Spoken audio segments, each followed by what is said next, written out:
الله الرحمن الرحيم الحمد لله رب العالمين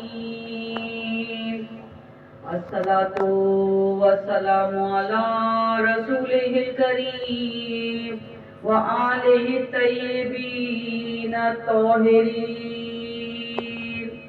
خير المبشرين والمنذرين شفيع المذنبين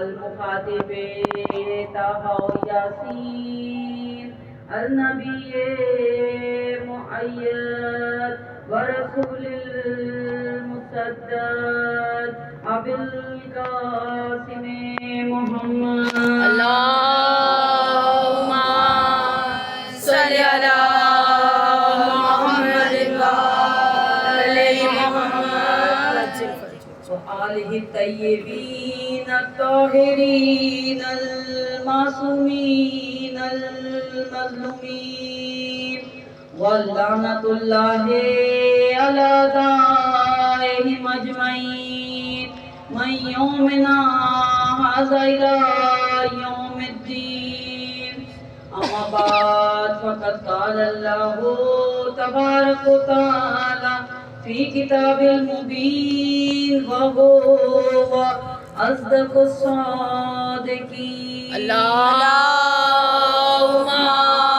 صل على محمد وآل محمد وجل إنما يريد الله ليذهب عنكم الرجس أهل البيت ويطهركم تطهيرا اللهم صل على محمد وآل محمد وجل تمام حمد و ثنا اس پروردگار عالم کے لیے کہ جو لائق حمد و ثنا ہے، جس کی حمد ہماگیر ہے، جس کی عظمت و شان بلند ہے، جس کی نعمتوں سے کسی کا دامن خالی نہیں، نہ اس کی مغفرت سے کوئی مایوس ہے۔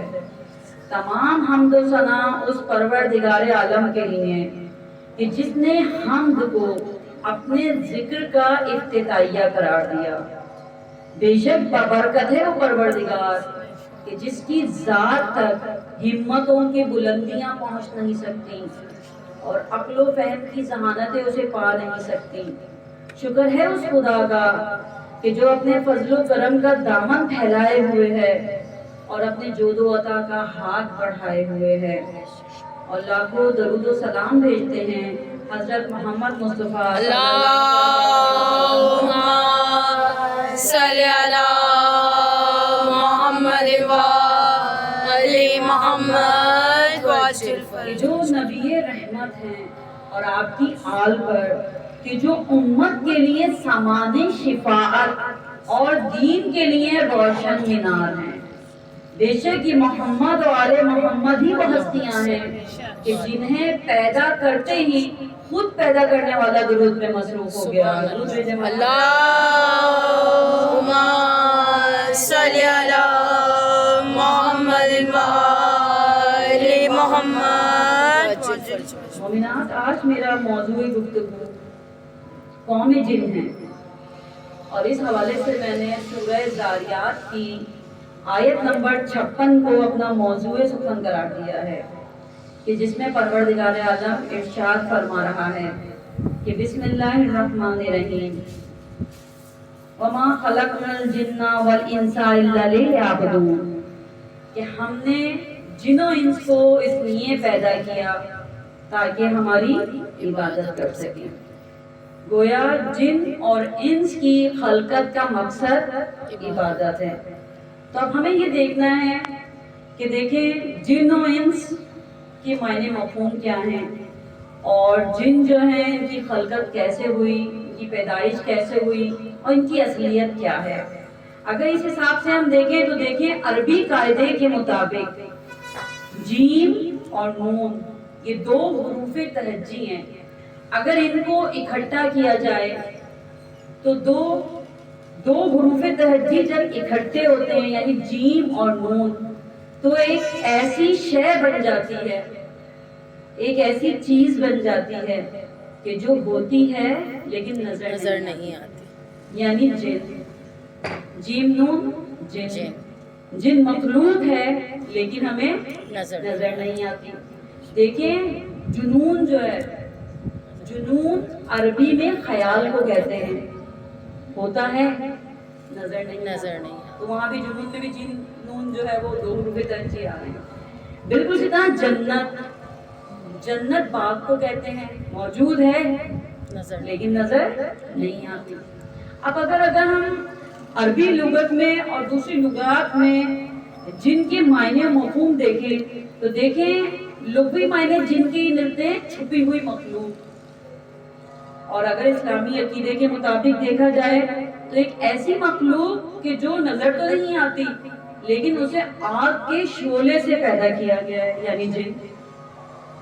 اور پروردگار عالم نے جیسے جہاں جن و انس کا تذکرہ کیا، جن کے ساتھ انس کا بھی نام لیا، تو انس کی کیا معنی ہیں؟ انس کے معنی یہ ہیں کہ دنیا کی پروردگار عالم کی وہ تمام مخلوقات میں سب سے بڑھ کر دماغ رکھنے والی مخلوق ہے انسان۔ تو دیکھیں جن و انس سے یہ بات واضح ہو جاتی ہے۔ اب سوال یہ پیدا ہوتا ہے کہ جن کی پیدائش کس طرح ہوئی اور جن جو ہیں کیسے بنے، کس چیز سے بنے ہوئے ہیں؟ تو اس حوالے سے ہمیں ملتا ہے کہ جن کی پیدائش حضرت آدم کی خلقت سے پہلے ہوئی ہے۔ دیکھیں یہ جو آیت ہم نے تلاوت کی اس میں پروردگار عالم یہی فرما رہا ہے وَمَا خَلَقْنَا الْجِنَّ وَالْإِنسَ، یعنی جن و انس، جن کا نام پہلے لیا، انس کا نام بعد میں گیا۔ اس کا مطلب یہ جن وہ مخلوق ہے جو انسان کی پیدائش سے پہلے موجود تھی، اور ہم یہ بھی قوت و طاقت ان کے پاس موجود ہے، تو دیکھیں ان کے وجود سے انکار نہیں کر سکتے۔ آج کیوں نہیں کر سکتے؟ اس لیے قرآن مجید میں جہاں پروردگار عالم نے جا بجا جن و انس کا تذکرہ کیا ہے وہاں ایک مکمل سورہ جن موجود ہے کہ جس میں پروردگار عالم نے ایک جماعت کا ذکر کیا ہے۔ وہ جماعت کیا تھی؟ وہ یہ تھی کہ جب نبی کریم قرآن مجید کی تلاوت کیا کرتے تھے تو ایک گروہ جو تھا جنات کا وہ وہاں سے گزر رہا تھا۔ جب انہوں نے نبی کریم کی تلاوت قرآن سنی، اس کی فصاحت و بلاغت دیکھی تو کہا جاتا ہے وہ نبی کریم پر ایمان لیا ہے اور مات پر ایمان لیا ہے۔ تو اس گروہ جن کا ذکر پروردگار عالم نے اس سورہ جن میں کیا ہے۔ اور اگر ہم سورہ جن کے میرٹس دیکھیں، بینیفٹس دیکھیں تو آپ کو بے شمار ملیں گے۔ ایک دو میں آپ کو بتاتی چلوں کہ دیکھیں یہ زمانہ جو ہے یہ شو آف کا زمانہ ہے۔ ہم ہر چیز کو لوگوں کو شو آف بھی کرنا چاہتے ہیں کہ ہمارے پاس یہ چیز ہے۔ اب نظر جو ہے وہ اچھی بری سب کی ہوتی ہے، اپنوں کی بھی لگ جاتی ہے، دوسروں کی بھی لگ جاتی ہے۔ اگر ہم چاہتے ہیں کہ ہم نظر بد سے محفوظ رہیں، ایول آئی سے محفوظ رہیں، تو سورہ جن کی تلاوت کریں۔ سورہ جن وہ ہے جو آپ کو نظر بد سے بچاتی ہے۔ اب یہ زمانہ چل رہا ہے کہ جادو ٹونے بھی ہو رہے ہیں، خدا نہ کرے کہ کسی ایسے سے واسطہ پڑ گیا کہ جو جادو ٹونے کرنے والا ہے، اب اس سے کیسے بچا جائے؟ تو اس کا علاج بھی سورہ جن میں موجود ہے۔ اگر آپ چاہتے ہیں کہ کسی کے جادو ٹونے آپ کے اوپر اثر انداز نہ ہو تو آپ سورہ جن کی تلاوت کرنا شروع کر دیں۔ اور اگر آپ چاہتے ہیں کہ بھئی ہماری انٹیلیجنس اچھی ہو جائے، ذہانت اچھی ہو جائے، ہماری انڈرسٹینڈنگ اچھی ہو جائے، ہم سمجھنے لگے چیزوں کو، اس کے لیے بھی سورہ جن کا پڑھنا جو ہے بہت مفید ہے۔ آپ کی ذہانت کو بڑھاتی ہے، آپ کی سوچ بوجھ کو بڑھاتی ہے۔ تو اس طرح سورہ جن کے یہ آپ کو فوائد بھی مل جاتے ہیں۔ تو دیکھیں اب سوال یہ پیدا ہوتا ہے جن کے اتنے اختیارات ہیں، جن کے پاس اتنی طاقتیں موجود ہیں، تو کیا پھر جن ہم سے افضل ہو گئے؟ ہمارے تو اختیارات ہی نہیں ہیں، ہمیں تو وہ نظر بھی نہیں آتے۔ تو اب سوال یہ پیدا ہو سکتا ہے کہ جن کیا ہم سے افضل ہیں؟ تو دیکھیں جن ہم سے افضل نہیں ہیں، کیونکہ پروردگار عالم نے جو نبوت کا، رسالت کا سلسلہ شروع کیا وہ انبیاء سے شروع کیا، اور جو انبیاء آئے وہ بشکل انسان آئے۔ تو جو ہدایت کا سلسلہ شروع کیا گیا، جو ہادی آئے وہ صرف انسانوں ہی کو ہدایت نہیں کرتے تھے بلکہ وہ جنات کو بھی ہدایت کرتے تھے، جیسا کہ میں نے ابھی سورہ جن ہی میں آپ کو بتایا کہ رسول خدا تلاوت قرآن کر رہے ہیں اور گروہ جن وہاں سے گزر رہے ہیں، تو انہوں نے اسلام قبول کیا. اور ایک جو اس کا سورہ جن کا بینیفٹ ملتا ہے وہ یہ بھی ملتا ہے کہ سورہ جن پڑھنے کا ثواب کیا ہوگا، کیونکہ ہم تو یہ دیکھتے ہیں کیا چیز ہمیں فائدہ دے گی، کیا چیز پڑھیں اور کیا چیز نہ پڑھیں.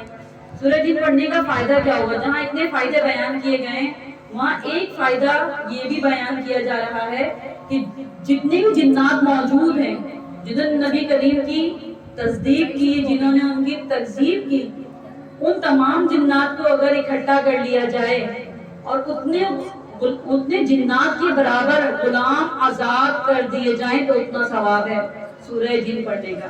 یعنی یہ تو بولنے کی بات ہے کہ بولنے میں آسان لگتا ہے، لیکن ایک غلام آزاد کرنے کا ثواب دیکھیں کتنا ہوتا ہے. تو رسول خدا کے پاس جو جنات موجود ہیں جنہوں نے ان کو ایکسپٹ کیا ہے، جنہوں نے ان کو ریجیکٹ کیا ہے، ان تمام جنات کو آپ اکٹھا کر لیں، اور جب تمام جنات اکٹھے ہو جائیں گے ان جنات کے برابر غلام آزاد کرنے کا ثواب جتنا ملتا ہے اتنا ثواب آپ کو سورہ جن پڑھ لینے سے مل جاتا ہے. تو دیکھیں اب یہ بھی ایک چیز یہاں نظر آ گئی ہمیں جنہوں اس کے حوالے سے. تو معلوم یہ ہو گیا کہ جو نبی آیا وہ انسانوں کا بھی ہادی تھا اور جنات کا بھی ہادی تھا. آپ کیا نبی کے بعد جو جانشین نبی بنے گا وہ کیا صرف انسانوں کا ہادی ہوگا؟ ہرگز نہیں، وہ یقیناً جنات کا بھی ہادی ہوگا. تو اب ہم ایسے کو تسلیم کریں گے کہ جو بعد رسول جانشین نبی وہ ہوگا کہ جو انسانوں کو تو ہدایت کر ہی رہا ہے، کرے گا، لیکن وہ جنات کو بھی ہدایت کرنے والا ہوگا. تو دیکھیں یہ شکست ایک ایسی شکست ہے کہ خانہ کعبہ میں عباسی خلیفہ دیکھتا ہے طواف ہو رہا ہے، کیونکہ خلیفہ وقت ہے اس زمانے کا، اس کو جگہ نہیں مل پا رہی کہ حجر اسود کو بوسہ دے دے. اتنے میں اس نے دیکھا کہ ایک جوان آگے بڑھا. جب جوان آگے بڑھا تو لوگ خود بخود اس کو راستہ دیتے چلے گئے، اور وہ جوان آگے بڑھتا ہے اور بڑھ کر حجر اسود کا بوسہ لے لیتا ہے، تو مقام ابراہیم پر نماز پڑھ لیتا ہے. تو عباسی خلیفہ کو بہت تعجب ہوا کہ میں تو خلیفہ وقت ہوں، یعنی عرب کا بادشاہ تھا، میرے لیے تو کوئی بھی جگہ چھوڑ کے نہیں ہٹا، کوئی بھی جگہ نہیں چھوڑ رہا تھا، یہ کون جوان ہے جس کے لیے راستہ خود بخود بنتا چلا گیا. تو آگے بڑھا اور پوچھنے لگا کہ میں تو عرب کا بادشاہ ہوں، تم کون ہو؟ اس جوان نے کہا کہ بادشاہ تو میں بھی ہوں. کہا اچھا، میں تو عرب کا بادشاہ ہوں، تم کہاں کے بادشاہ ہو؟ تو جوان نے کہا دیکھو فرق صرف اتنا ہے کہ تم زمینوں پر حکومت کرتے ہو، تم زمینوں کے بادشاہ ہو، تم جسموں پر حکومت کرتے ہو، تم جسموں کے بادشاہ ہو، میں دلوں پر حکومت کرتا ہوں، میں دلوں کا بادشاہ ہوں، میں روحوں پر حکومت کرتا ہوں، میں روحوں کا بادشاہ ہوں، میں ذہنوں پر حکومت کرتا ہوں، میں ذہنوں کا بادشاہ ہوں. تو دیکھیں اب فرق سمجھ میں آیا آپ کو؟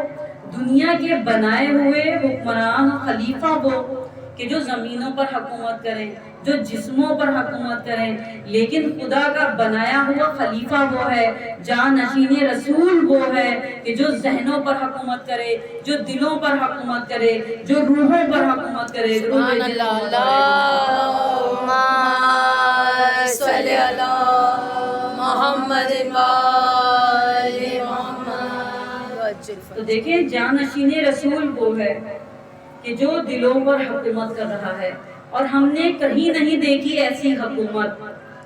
زمینوں پر حکومت کرنے والے حکومت کر کر چلے گئے، جسموں پر حکومت کرنے والے جسموں پر حکومت کر کر چلے گئے، لیکن دلوں پر حکومت کرنے والے آج بھی موجود ہیں.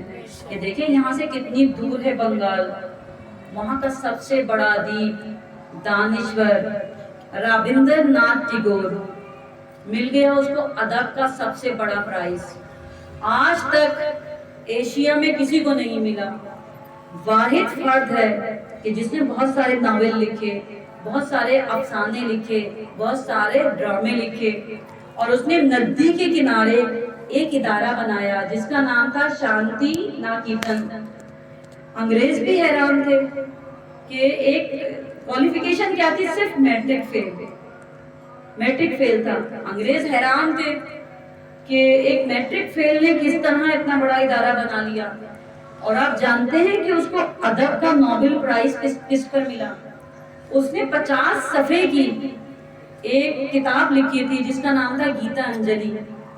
اس نے وہ کتاب لکھی، انگریزوں نے پڑھی، کیونکہ ایوارڈ تو ایسے ہی نہیں دیا جاتا. آپ کو پتا پاکستان میں ایوارڈ لینا مشکل ہے، اور انگریزوں سے ایوارڈ لینا تو پھر تو کمال ہی ہو جائے گا. تو ظاہر ہے انہوں نے اس کا ریسرچ ورک کیا کہ اس نے 50 صفحے کی جو کتاب لکھی ہے، آخر اس نے ایسا ایک میٹرک فیل نے کیا لکھ دیا کہ مجبور ہو گئے کہ اس کو ایوارڈ دے دیا. ادب کا سب سے بڑا پرائز رابندر ناتھ ٹیگور کو ملا. اور جب اس کی اس 50 صفحے کی کتاب پر ریسرچ کی گئی اور ریسرچ ہوتی رہی، اتنی فصیح و بلیغ کتاب لکھ دی، تو بعد میں معلوم یہ ہوا کہ اس نے حضرت علی کی نہج البلاغہ پڑھ کر اس کی ایک خطبے کا انگریزی میں ترجمہ کر دیا تھا. سبحان اللہ. تو دیکھیں ہمیں اس سے کیا مطلب کہ کوئی ہندو ہو، کافر ہو، عیسائی ہو، یہودی ہو، وہابی ہو یا دیوبندی ہو، ہم تو یہ دیکھ رہے ہیں کہ دلوں پر کس کی حکومت ہے. تو جن کی حکومت جو دلوں کو جیت لیں، ان کے لیے کیا مشکل تھا کہ وہ جنات پر قابو نہ پاتے. تو دیکھیں ہمارے مولا وہ ہیں کہ جن کی جنات سے بہت ساری جنگیں ہوئی ہیں، اور جتنے ذہن رسول خدا نے فتح کر لیے تھے وہ تو فتح ہو ہی گئے تھے، جو باقی رہ گئے تھے انہیں مولا علی نے فتح کیا. تو ایک جنگ ثقافت کے حوالے سے ملتا ہے. دراصل میں بس اس کو بیان کرتی چلوں پھر مصائب کی منزل پہ آئیں گے. جنگ ثقافت جو مدینے سے کئی کلومیٹر کے فاصلے پر موجود ہے ایک جگہ، یہاں نبی کریم کو یہ خبر ملی کہ کافروں کا ایک لشکر جو ہے وہ حملہ کرنے کے لیے آ رہا ہے. رسول خدا تمام اپنے صحابیوں کو لے کر وہاں پہنچ گئے. کہا جاتا ہے کہ آپ نے 35 دن وہاں قیام کیا لیکن کوئی لشکر ہی نہیں آیا. 35 دن قیام کرنے کے بعد آپ نے کہا واپس چلو. تمام لوگ واپس چلے. 35 دن قیام کیا تھا، جو کھانا پینا لائے تھے وہ ختم ہو گیا ہوگا یقیناً. اب جب واپسی کا سفر اختیار کیا تو پانی کی قلت ہوئی، پانی موجود نہیں تھا. اب پانی کی شکایت کی گئی کہ پانی نہیں ہے. تو نبی کریم نے فرمایا کہ یہاں کہیں پانی مل سکتا ہے. تو کسی صحابی نے آ کر خبر دے دی کہ یہاں ایک کنواں ہے، وہاں سے پانی مل سکتا ہے. تو اس کنویں کے قریب نبی کریم نے کہا کون لے کے آئے گا پانی. تو یہ وہ واحد جنگ ہے، جنگ ثقافت، کہ جس میں کہا جاتا ہے نبی کریم 8 جو ہے نا اپنے ڈول اور رسیاں لے کر چلے تھے. 8 ڈول پانی نکالنے کے لیے اور 8 رسیاں لے کر چلے تھے. اب کہا کہ جاؤ پانی لے کر آؤ. جو بھی پانی لینے جاتا تھا وہ آ کے یہی کہتا تھا یا رسول اللہ ڈول ڈالا تھا، نظر کوئی نہیں آیا، ڈول کٹ گیا، رسی کٹ گئی. دوسرے کو بھیجا، دوسرا گیا، اس نے بھی آ کے یہی کہا. یہاں تک کہ جو 8 ڈول وہ ساتھ لے کر آئے تھے 8 رسیاں کٹ گئی. کچھ پتہ نہ چلا کہ کیا ہوا. لیکن بتانے میں یہ آیا کہ کوئی نہ نظر آنے والی مخلوق ہے کہ جب ڈول ڈالا جاتا ہے تو وہ رسی کو کاٹ دیتی ہے. اب ہوا کہ اب پانی کون لائے گا؟ ظاہر ہے اب نظر جو ہے مولا کائنات علی ابن ابی طالب پر گئی. کہا علی تم تو فاتح خیبر ہو، تم جاؤ پانی لے کر آؤ. اب ڈول تو تھا نہیں، رسی تو تھی نہیں. اب مولا علی جو ہے وہ آئے کنویں کے قریب. اس سے پہلے کہ مولا علی وہاں سے چلے تھے رسول اللہ کے خیمے سے آپ قدم بڑھا ہی رہے تھے، جو شاہ جنات تھا اس نے جاسوسی کے لیے، کیونکہ 8 ڈول تو ڈال چکے تھے نا وہ لوگ، تو اب ان کو بھی تجسس ہو رہا تھا کہ اب کس کو بھیجیں گے، اب پانی لینے کون آئے گا. 7 تو رسیاں کاٹ چکے وہ. تو انہوں نے بھی ایک اپنا جاسوس بھیج دیا جن کہ جاؤ اب دیکھ کے آؤ کہ اب وہ لوگ کس کو بھیج رہے ہیں. اب جن نے جب دیکھا کہ بھئی مولا علی آ رہے ہیں، ایک روپدار شخصیت ہستی، بس وہیں کب کبانے لگا اور دوڑتا ہوا آیا اور شاہ جنات کو کہا کہ اب وہ آ رہا ہے کہ اس کا مقابلہ نہیں کیا جا سکتا ہے. مولا علی جو ہے کنویں کے قریب آئے تو شاہ جنات نے کہا واپس چلے جاؤ پانی ملے گا. مولا نے کہا میں پانی لینے بھی نہیں آیا، جو پانی لینے آئے تھے وہ ڈول لے کر آئے تھے. میں ڈول لے کر نہیں آیا، میں تلوار لے کر آیا ہوں، میں کنواں لینے آیا ہوں. کنواں دیتے ہو یا تلوار نکالوں؟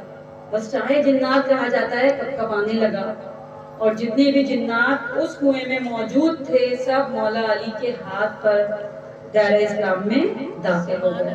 تو دیکھیں ہمیں بہت ساری ایسی مولا علی کی جو ہے وہ جنگیں ملتی ہیں کہ بہت سارے جنات نے، انسان تو انسان، بہت سارے جنات نے بھی آپ کی پرسنالٹی کو دیکھا، آپ کی ہستی کو دیکھا اور آپ کے روب و دبدبے کے تحت جو ہے دائرہ اسلام میں داخل ہو گئے۔ اب جنات جو ہیں موجود ہیں، ہم یہ دیکھتے ہیں کہ کہیں نہ کہیں لوگوں کا واسطہ پڑھ ہی جاتا ہے، ویسے تو نہ پڑھے تو اچھا ہے، لیکن سننے میں آتا ہے بہت ساری کتابیں پڑھے۔ تو ایک واقعہ مجھے ملا مرزا دبیر کے حوالے سے کہ مرزا دبیر کا نام کسی تعارف کا محتاج نہیں ہے، مرثیے کے حوالے سے بہت مشہور ہے، میر انیس مرزا دبیر۔ تو کہا جاتا ہے مرزا دبیر جو تھے یہ ایک مدرسہ چلایا کرتے تھے، بس یہ آخری واقعہ آپ کی خدمت میں گزار کروں گی۔ مدرسہ چلایا کرتے تھے اور مدرسے میں بچے آتے تھے ان کے پاس، ایسے ہی خاتون نے دستک دی دروازے پہ۔ مرزا دبیر نے جا کے دیکھا، کون ہے دروازے پہ؟ دیکھا خاتون کھڑی ہے، بچہ چھوٹا سا ساتھ ہے۔ کہا یہ میرا پوتا ہے، یہ میں بچہ لائی ہوں، پوتا تو نہیں کہا انہوں نے، یہ میرا لڑکا لائی ہوں، میں عبداللہ نام تھا اس کا، یہ میں عبداللہ لائی ہوں، میں چاہتی ہوں کہ بچہ جو ہے نا یہ تعلیم اہل بیت سے متعارف ہو جائے، تو آپ اس کو یہاں داخلہ دے دیجئے۔ مرزا دبیر نے کہا کہ ٹھیک ہے آپ اس بچے کو چھوڑ جائیے۔ خاتون چھوڑ کے چلی گئی۔ مرزا دبیر کہتے ہیں ہم نے اس کو تعلیم دینی شروع کی، تو جیسا کہ میں نے سٹارٹنگ میں ہی بتایا کہ جو جنوں کے بچے ہوتے ہیں ان میں اور جو ہمارے بچے ہیں ان میں زمین آسمان کا فرق ہوتا ہے۔ اب مرزا دبیر جب پڑھانا شروع کرتے تھے تو عام بچوں کے مقابلے میں عبداللہ جو ہے وہ جلدی سالوں کا کام جو ہے ہفتوں میں یاد کر لیا کرتا تھا۔ انہیں بڑا تعجب ہوا، لیکن خیر تعجب بھی تھا، ابھی تک یہ بھید نہیں کھلا تھا کہ یہ جن ہے۔ تو ہوا یہ کہ ان کی زوجہ کی طبیعت خراب ہوئی، اسی دوران طبیب کو بلایا گیا۔ طبیب نے یہ کہا کہ ایک جڑی بوٹی ہے جو آگرہ کے ایک محل کے باغ میں ملے گی آپ کو، وہ جڑی بوٹی لائیں، اس سے علاج کیا جائے گا تو آپ کی زوجہ بہت جلد صحت یاب ہو جائے گی۔ مرزا دبیر نے کہا کہ آگرہ تو بہت دور ہے اور نہ میری استطاعت ہے کہ میں اتنی دور سفر کر کے جاؤں اور وہ جڑی بوٹی لے کے آؤں۔ عبداللہ یہ باتیں سن رہا تھا۔ عبداللہ نے کہا کہ استاد جی اگر آپ مجھے اجازت دیں تو میں وہ جڑی بوٹی لے کر آ جاؤں۔ تو انہوں نے کہا کہ کیسے ممکن ہے کہ تم لے کے آؤ گے؟ اب ضد کی تو کہا اچھا لے کر آ جاؤ۔ تو اس نے کہا کہ آپ کے گھر پہنچنے سے پہلے جو ہے نا جڑی بوٹی موجود ہوگی۔ ادھر سے مرزا دبیر اپنے گھر کی طرف روانہ ہوئے، ادھر سے جڑی بوٹی ان کے گھر میں پہلے ہی سے عبداللہ نے لا کے رکھ دی تھی۔ اب اس کا علاج کیا گیا، علاج کرنے کے بعد ان کی زوجہ جو ہے وہ صحت یاب ہو گئی۔ اب جب صحت یاب ہو گئی، درے ایک بات تو انہیں پتہ چلی گئی تھی کہ یہ عام بچوں کے مقابلے میں چیزوں کو جلدی یاد کر لیتے ہیں عبداللہ جو ہے۔ تو انہوں نے ان کو کمرے میں بلایا اور کہا مجھے سچ سچ بتاؤ کہ تم ہو کون؟ اس وقت پھر عبداللہ کو بتانا پڑا کہ میں زعفر جن کا پوتا ہوں اور میں تعلیم کی غرض سے یہاں آیا ہوں تاکہ پھر اپنی قوم میں جا کر اہل بیت کی تعلیم کو عام کر سکوں۔ تو اس وقت مرزا دبیر نے کہا کہ میں چاہتا ہوں کہ مجھے زعفر جن سے ملاقات کرنی ہے کیونکہ میں ان کی زبانی واقعہ کربلا کو سننا چاہتا ہوں۔ تو عبداللہ نے کہا کہ دادا جو ہیں وہ تو نہیں ملیں گے کیونکہ واقعہ کربلا کے بعد دادا نے جو ہے انسانوں کی بستی چھوڑ کر ویرانہ اختیار کر لیا ہے، اب وہ انسانوں کی بستی میں نہیں رہتے۔ بالکل اسی طرح ہمیں ایک پرندے الو کے بارے میں بھی یہی ملتا ہے کہ الو بھی پہلے انسانوں کی بستی میں ہوتا تھا، لیکن جب سے واقعہ کربلا ہوا اس نے انسانوں کی بستی چھوڑ دی اور یہ بھی ویرانے میں چلا گیا۔ بس مرزا دبیر نے اصرار کیا کہ میں تو ملنا چاہتا ہوں، کسی نہ کسی طرح ملاقات رکھی جائے۔ پھر عبداللہ نے زعفر جن سے ٹائم لیا اور دن جو ہے اس کا تعین کر لیا گیا۔ مرزا دبیر کو آ کر بتایا گیا کہ بھئی جمعرات کے دن فلاں مسجد میں زعفر جن آپ سے ملاقات کے لیے آئیں گے۔ مرزا دبیر کہتے ہیں کہ میں اس مسجد میں جمعرات کو چلا گیا تو میں نے دیکھا کہ کوئی شخص ہے جو بشکل انسان ہے، تو میں نے ان سے پوچھا کہ کیا تم وہی زعفر جن ہو کہ جس نے میرے مولا حسین کے بدن مبارک پر پڑتے ہوئے تیروں کو دیکھا تھا؟ بس یہ سننا تھا۔ زعفر کہتے ہیں ہاں میں ہی وہ زعفر جن ہوں۔ تو مرزا دبیر کہتے ہیں مجھے کربلا کا حال سناؤ۔ زعفر جن کہتے ہیں کہ میں نہ کربلا کا حال بیان کر سکتا ہوں اور نہ تمہارے اندر اتنی قوت و طاقت ہے کہ تم کربلا کے واقعے کو سن لو۔ بس جب مرزا نبی نے زیادہ اصرار کیا تو جعفر جن کہتے ہیں کہ کربلا میں ہوں تو میں جن، لیکن کربلا میں ایک موقع ایسا آیا کہ جہاں آ کر میری روح بھی کانپ گئی۔ کہا جعفر وہ کون سا موقع تھا؟ کہا عصر عاشور کا دن تھا اور مولا پشت فرس پر سوار تھے، بہت تنہائی کا عالم تھا، نہ عباس تھے نہ اکبر، نہ قاسم تھے نہ اون و محمد، اور نہ ہی کوئی جانثار تھا، اور مولا زخموں سے چور پشت فرس پر سوار تھے۔ بس جیسے ہی وہ مقام آیا، وہ وقت آیا کہ حسین پشت فرس سے زین سے زمین پر آئے، ایک ملعون نے آواز لگا دی کہ اب حسین کے خیمے کو لوٹ لیا جائے۔ بس اس صدا کا سننا تھا۔ حسین نے کمر کو سیدھا کیا، کہا خبردار ابھی میں زندہ ہوں، ابھی کوئی بیویوں کے خیمے کی جانب نہ بڑھے۔ بس عزاداران امام جعفر جن کہتے ہیں کہ میں امام حسین کے قریب آیا، کہا مولا میں آپ کا غلام ہوں، مولا اگر مجھے اجازت دیں تو اس 9 لاکھ لشکر کے سر کاٹ کر آپ کی نالین پر لا کر رکھ دوں۔ بس امام حسین کہتے ہیں جعفر جا واپس چلا جا، تو اس 9 لاکھ لشکر کے سر کاٹ کر آپ کی نالین پر لا کر رکھ دوں۔ بس امام حسین کہتے ہیں جعفر جا واپس چلا جا۔ جعفر کہتے ہیں میں واپس آ گیا، میری ماں نے دیکھا تو کہا اے جعفر تو جان بچا کر واپس آ گیا، مجھے جناب فاطمہ زہرا کے سامنے شرمندہ کر دیا۔ جعفر کہتے ہیں اماں مولا نے لڑنے کی اجازت نہیں دی۔ بس عزاداران امام ماں کہتی ہے جعفر چل میرے ساتھ چل، میں تجھے امام سے اجازت دلواتی ہوں۔ بس عزاداران امام جعفر کہتا ہے کہ میں نے ماں کو لے کر پرواز کرنی شروع کی، میں پرواز کرتا گیا،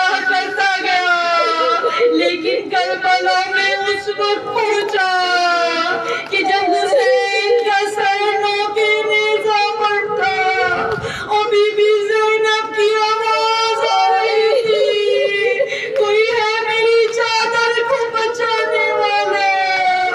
عزاداران امام میرا سلام ہو بی بی زینب پر کہ جلتے ہوئے خیمے سے سید سجاد کو بچا کر لے کر